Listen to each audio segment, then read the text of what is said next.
मित्रांनो, मी विपुल चौधरी आज पुन्हा एका व्हिडिओच्या माध्यमातून मला सर्व शेतकऱ्यांना एक महत्त्वपूर्ण मेसेज द्यायचा आहे की गेल्या काही दिवसांपासून काही भागांमध्ये चांगला पाऊस झालेला आहे, काही भागांमध्ये पाऊस सुरूच आहे आणि काही ठिकाणी आता पावसाला चांगल्या प्रमाणात सुरुवात झालेली आहे। परंतु ज्या ठिकाणी याआधी पाऊस झालेला आहे तिथं झाडं चांगल्या प्रमाणात प्रोसेसमध्ये लागलेले आहे, झाडांनी चांगल्या प्रमाणात चिवर काढलेला आहे। परंतु आपण जर मृगाचं बघितलं, यावर्षी मृगाचं प्रमाण हे खूप अल्प प्रमाणात आहे, कारण की मे मध्ये जो पाऊस आला या पावसामुळे पूर्णतः बागेचा ताण परिपूर्ण तुटलेला आहे।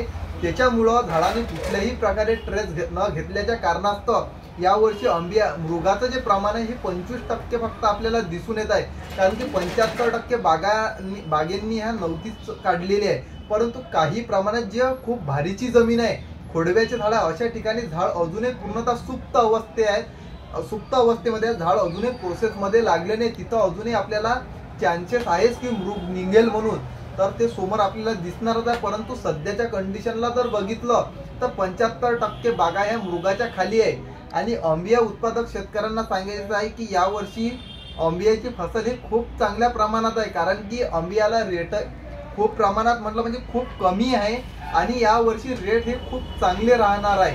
कारण की आपण जर बघितलं बऱ्यापैकी सौद्यांना सुरुवात झालेली आहे, चांगल्या प्रमाणात सौदे होत आहे, परंतु यावर्षी आंबियाला चांगले रेट राहील, कारण की मार्केटमध्ये आज मी कमीत कमी रोजच्या 5 ते 7 बागा फिरतो, परंतु यावर्षी आंबियाचा जो मेन बेल्ट आहे हाच खाली आहे। खूप कमी प्रमाणात यावर्षी आंबियाची फसल आहे, त्याच्यामुळे चांगले रेट राहतील ही शाश्वती आहे। कारण की यावर्षी ज्या शेतकऱ्यांकडे आंबिया बहार आहे त्या शेतकऱ्यांनी चांगल्या प्रमाणात आंबिया बहार सांभाळून ठेवावा, कारण की जेणेकरून आपल्याला चांगले रेट मिळतील, जेणेकरून आपले यावर्षी तरी आंब्याचे चांगले पैसे होतील। पतला जरी आंबे असेल तरी चांगले पैसे यावर्षी होतील, कारण की चांगल्या रेटने यावर्षी सौद्यांना सुरुवात झालेली आहे।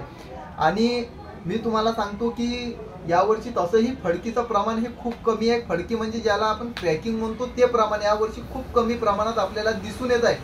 परंतु ज्या शेतकऱ्यांनी उन्हाळ्यामध्ये खूप पाणी दिलं तिथं आजही फडकीचं प्रमाण जाणवून येत आहे। ज्या शेतकऱ्यांनी उन्हाळ्यामध्ये आणि जूनमध्ये जे गॅप पडली त्यामध्ये पाणी दिलं तिथे फडकीचं प्रमाण हे खूप जास्त प्रमाणात आहे। मी तुम्हाला सांगतो त्यासाठी तुम्ही कॅल्शियम बोरान कितीकही मारलं तरी तुम्हाला तिथं फडकीचं प्रमाण काही कमी होणार नाही, तुम्हाला फडकीचं प्रमाण तिथं जाणवेलच।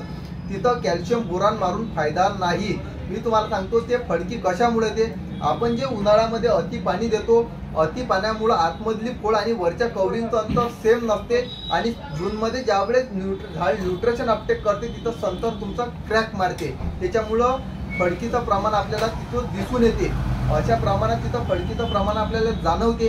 आणि आता सध्या नवतीला चांगल्या प्रमाणात सुरुवात झाली, परंतु नवती निघत त्यावरती सायला आणि हॅकी घोडेचाही प्रादुर्भाव आपल्याला दिसून येत आहे। तिथं तुम्ही प्रोपिनोफॉस सायपर प्लस थायमोथॉक्झन घ्या किंवा इमिडा घ्या 30% वाला, किंवा 4.9 वाला लॅम्बडा घ्या, त्यासोबत थायमोथॉक्झन घ्या किंवा इमिडा घ्या, असंही कॉम्बिनेशन तिथं घेऊ शकता आणि अशा पद्धतीने तुम्ही फवारणीचं नियोजन करू शकता।